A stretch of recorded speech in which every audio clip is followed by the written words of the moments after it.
स्वागत है दोस्तों इंजीनियर कोड क्लास में। आज हम बात करेंगे मोर्थ के section 100 clause 110 public utilities part 2। तो चलिए दोस्तों आगे बढ़ते हैं। Clause 110.3 no removal of or alteration to the utility shall be carried out unless written instruction are issued by the engineer. यानी कि जब तक इंजीनियर द्वारा लिखित निर्देश जारी नहीं किए जाते यूटिलिटी को हटाया या उसमें कोई परिवर्तन नहीं किया जाना चाहिए। साइट पे जब हम काम करते हैं, अगर इंजीनियर इंस्ट्रक्शन देता है और उनको लिखित में जब तक नहीं देता तब तक हमें कोई भी चीज़ें हटानी नहीं है। लिखित में इंस्ट्रक्शन मिलने के बाद ही उन चीज़ों को हटाना है। Close 110.4 any services affected by the works must be temporarily supported by the contractor, who must also take all measures reasonably required by the various bodies to protect their services and property during the progress of the works।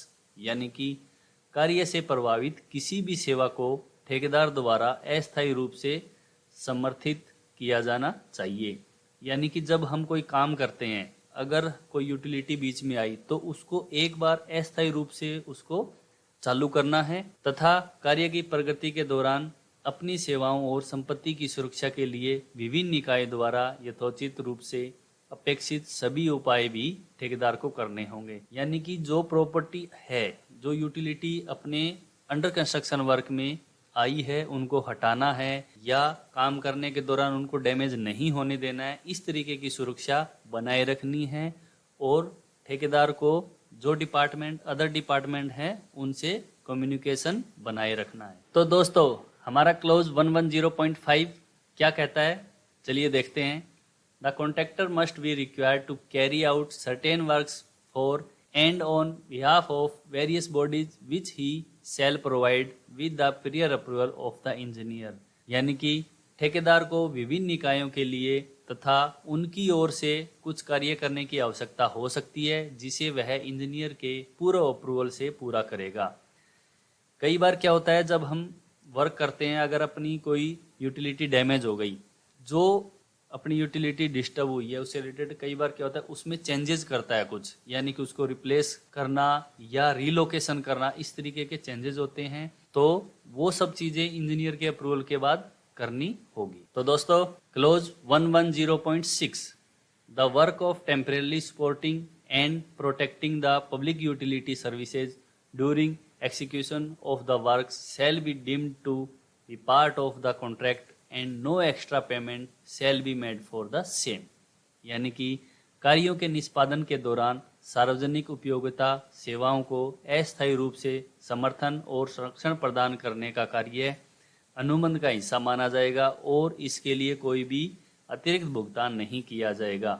इसमें यह बताया गया है कि अगर कोई temporary work अगर हमें करना है तो उसके लिए अलग से कोई पेमेंट नहीं होगा, वो पेमेंट उस कॉन्ट्रैक्ट में इंक्लूड हो। Clause 110.7 the contractor shall be responsible to coordinate with the service providers for cutting off trees, shifting of utilities, removal of encroachments etc to make site encumbered for completion of work.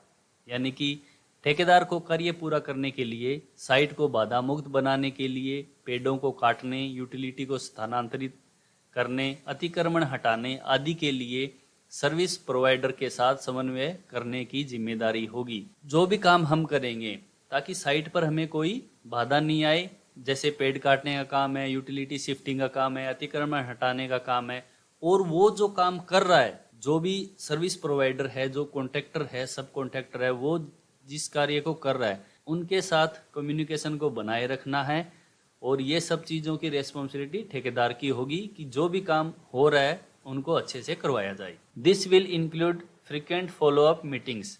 इसमें लगातार अनुवर्ती बैठकें शामिल होगी, यानी कि लगातार हमें meetings करनी है ताकि काम को जल्दी से जल्दी किया जाए और अच्छे तरीके से किया जाए। Coordination for making project site encumbered shall be deemed to part of the contract and no extra payment shall be made for the same. यानी कि परियोजना स्थल को भारमुक्त बनाने के लिए समन्वय को अनुबंध का हिस्सा माना जाएगा और इसके लिए कोई अतिरिक्त भुगतान नहीं किया जाएगा। इसमें यह बताया गया है कि कोई भी प्रोजेक्ट है उसमें जितनी भी बाधाएं आ रही हैं और जो काम करने हैं उनको आपस में ये जो काम किए जाएंगे उसके लिए कोई अलग से भुगतान नहीं किया जाएगा। जो मीटिंग्स वगैरह होगी या कुछ टेम्परेरी वर्क होगा उसके लिए अलग से कोई पेमेंट नहीं होगा। ठीक है दोस्तों। Clause 110.8 In some cases the contractor may be required to carry out the removal of shifting of certain services utilities on specific order from the engineer for which payment shall be made to him। यानी कि कुछ मामलों में ठेकेदार को engineer के specific order पर कुछ सेवाओं उपयोगिताओं को हटाने या स्थानांतरित करने की आवश्यकता हो सकती है जिसके लिए उसे भुगतान किया जाएगा। यानी कि कई बार क्या होता है, कुछ ऐसी एक्टिविटी होती है जिसमें हमें कुछ चीज़ें हटानी होती है या कुछ चीज़ों को ट्रांसपोर्ट करना होता है, अलग स्थान पे भेजना होता है। तो वो चीज़ें अगर इंजीनियर बोल रहा है और उसने अप्रूवल दिया उसके लिए और वो कॉन्ट्रैक्ट में नहीं है तब भी उनका अलग से पेमेंट किया जाएगा। Such works however shall be taken up by the contractor only after obtaining clearance from the engineer and ensuring adequate safety measures. यानी कि तथापि ठेकेदार द्वारा ऐसे कार्य इंजीनियर से मंजूरी प्राप्त करने तथा पर्याप्त सुरक्षा उपाय सुनिश्चित करने के बाद ही किए जाएंगे। यानी कि जो टेम्परेरी वर्क हैं, यानी कि अगर इंजीनियर हमें कुछ चीज़ बताता है तो उसको पूरी सुरक्षा के साथ और सुनिश्चितता के साथ मंजूरी के बाद ही काम करने होंगे। बिना मंजूरी के यानी बिना अप्रूवल के कोई भी काम नहीं करना है। Thank you for attention. तो मिलते हैं दोस्तों नेक्स्ट वीडियो में।